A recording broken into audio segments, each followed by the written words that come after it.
Hello friends, नमस्कार। मैं करण चौरसिया आपका एक बार फिर से स्वागत करता हूं हमारे YouTube channel easy learning for you पे।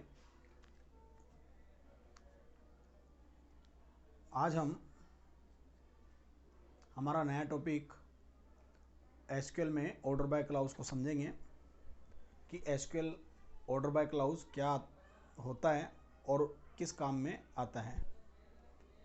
तो देखिए फ्रेंड्स, एसक्यूएल में जो ऑर्डर बाय क्लाउज होता है इसका प्रयोग आउटपुट को एक क्रम में जमाने के लिए किया जाता है और जो क्रम होता है वो या तो आरोही या फिर अवरोही हो सकता है।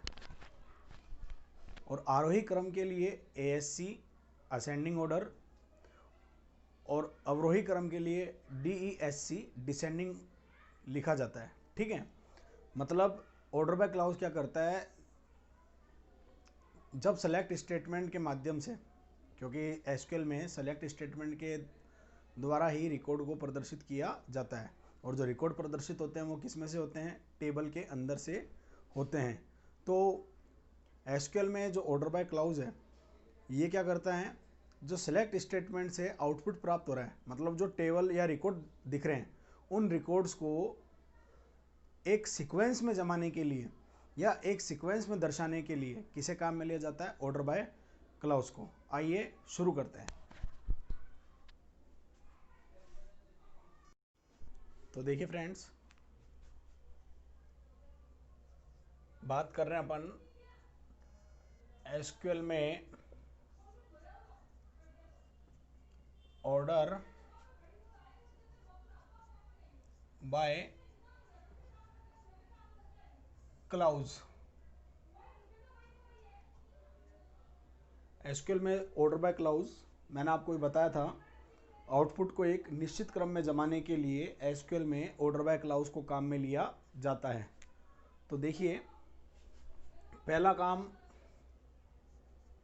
आपको याद रखना है कि ये क्या करता है, आउटपुट को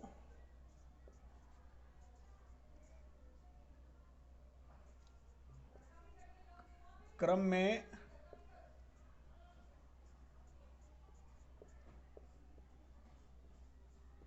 जमाता है।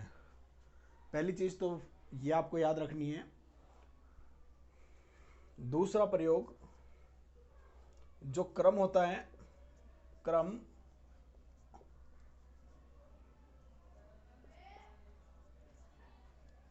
आरोही या अवरोही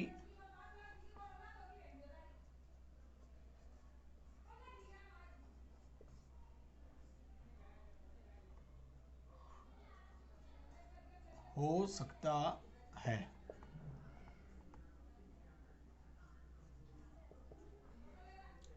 क्रम जो है वो आरोही या अवरोही होगा। आरोही क्रम के लिए अपन लिखेंगे ASC और अवरोही क्रम के लिए अपन लिखेंगे DESC। एक चीज आपको और ध्यान में रखना है कि जो ऑर्डर बाय क्लाउज है इसे हम एसक्यूएल में सेलेक्ट स्टेटमेंट के साथ में काम में लेते हैं। ठीक है, तो आइए इसको अब सिंटैक्स के माध्यम से भी समझते हैं। देखिए syntax,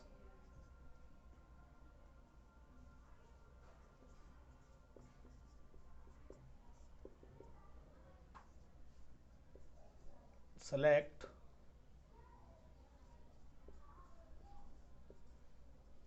column name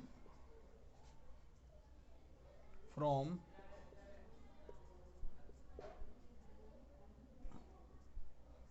table name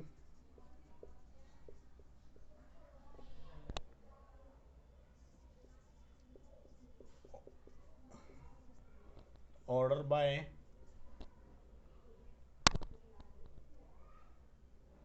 column name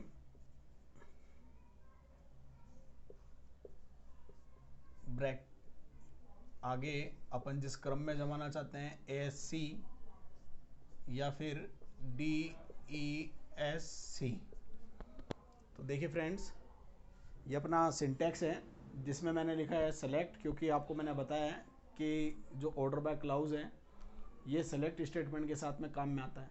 तो सेलेक्ट कॉलम नेम, उसके बाद में फ्रॉम टेबल नेम, मतलब जो कॉलम दिखेगा वो कौन सी टेबल में से दिखेगा उस टेबल का नाम, ऑर्डर बाय, फिर हम क्रम में जमाना चाहते हैं इसलिए अपन ने क्या लिखा है, ऑर्डर बाय, आगे कॉलम नेम लिखा ऑर्डर बाय के।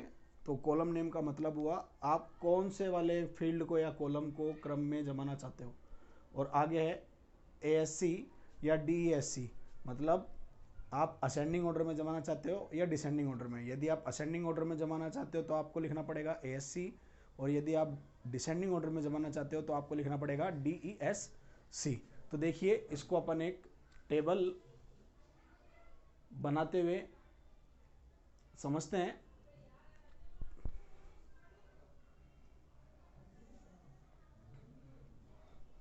देखिए माना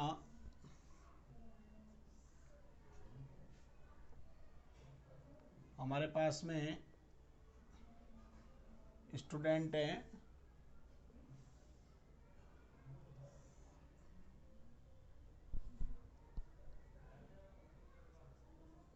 स्टूडेंट ID, नेम,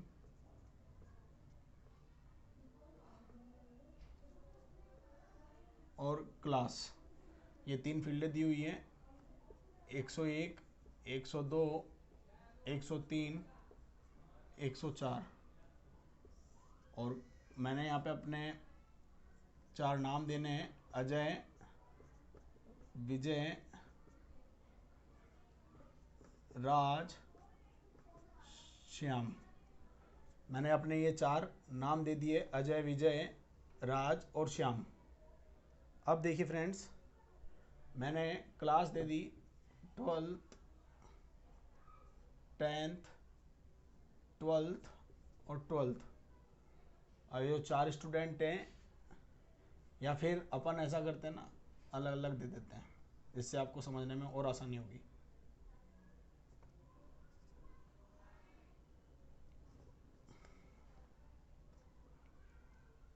अजय जो है वो 11th क्लास में, विजय जो है 10th में, राज जो है 9th में और श्याम जो है वो 12th में।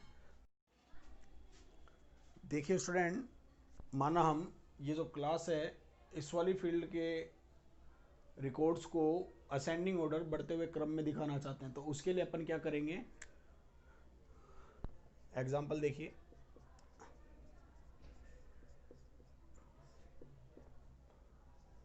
सेलेक्ट कॉलम नेम, मानिए मैंने कॉलम नेम लिखा नेम, या फिर मैंने कॉलम नेम सीधा लिख दिया क्लास। मैं क्लास को सेलेक्ट कर रहा हूँ, क्लास फ्रॉम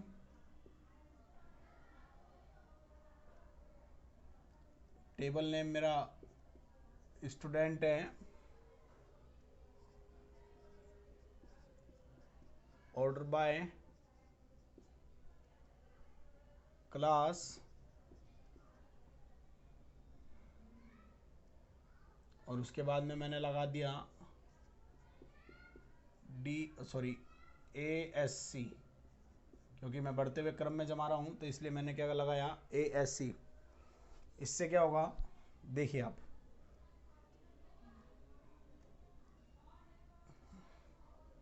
स्टूडेंट की टेबल में जो क्लास नाम का रिकॉर्ड है,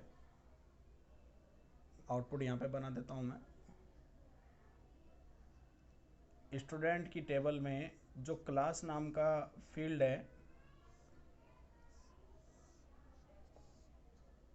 वह आपको बढ़ते हुए क्रम में दिखेगा।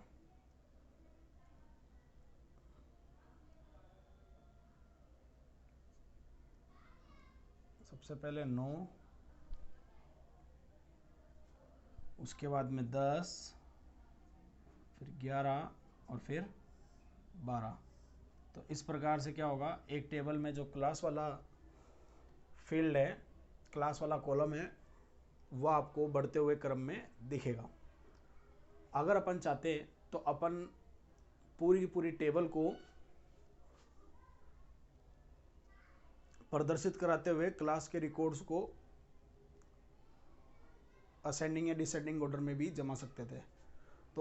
अगर अपन लोग चाहते हैं कि अपना पूरी टेबल प्रदर्शित हो, लेकिन जो क्लास वाले रिकॉर्ड हैं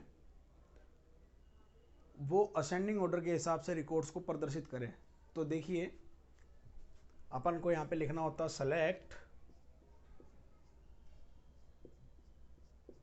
asterisk from student order by class ASC।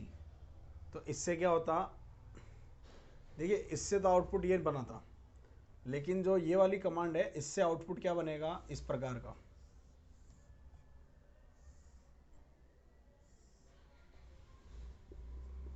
ID name class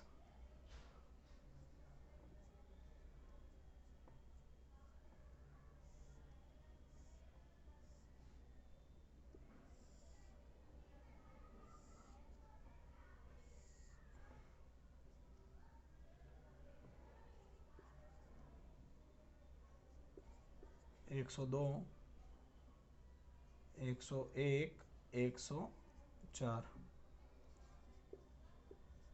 राज विजय अजय और उसके बाद में श्याम। तो ये अपन ने दो तरीकों की बात करी। अब अपन यदि घटते हुए क्रम में जमाना चाहते हैं तो घटते हुए क्रम में जमाने के लिए अपन को ASC की जगह पे, ये जो मैंने ASC लिखा है इसकी जगह पे क्या लिखना पड़ता, DESC। तो इससे क्या होता, जो हमारा आउटपुट होता वो घटते हुए क्रम में प्रदर्शित होता। तो उम्मीद है दोस्तों कि आपको ये वीडियो पसंद आया होगा। यदि आपको ये वीडियो पसंद आया है और समझ में आया है तो आप इस वीडियो को लाइक करें, शेयर करें और हमारे YouTube चैनल को सब्सक्राइब करें। अगले वीडियो में मैं आपको SQL में ग्रुप बाय क्लाउज को समझाऊंगा। Thank you.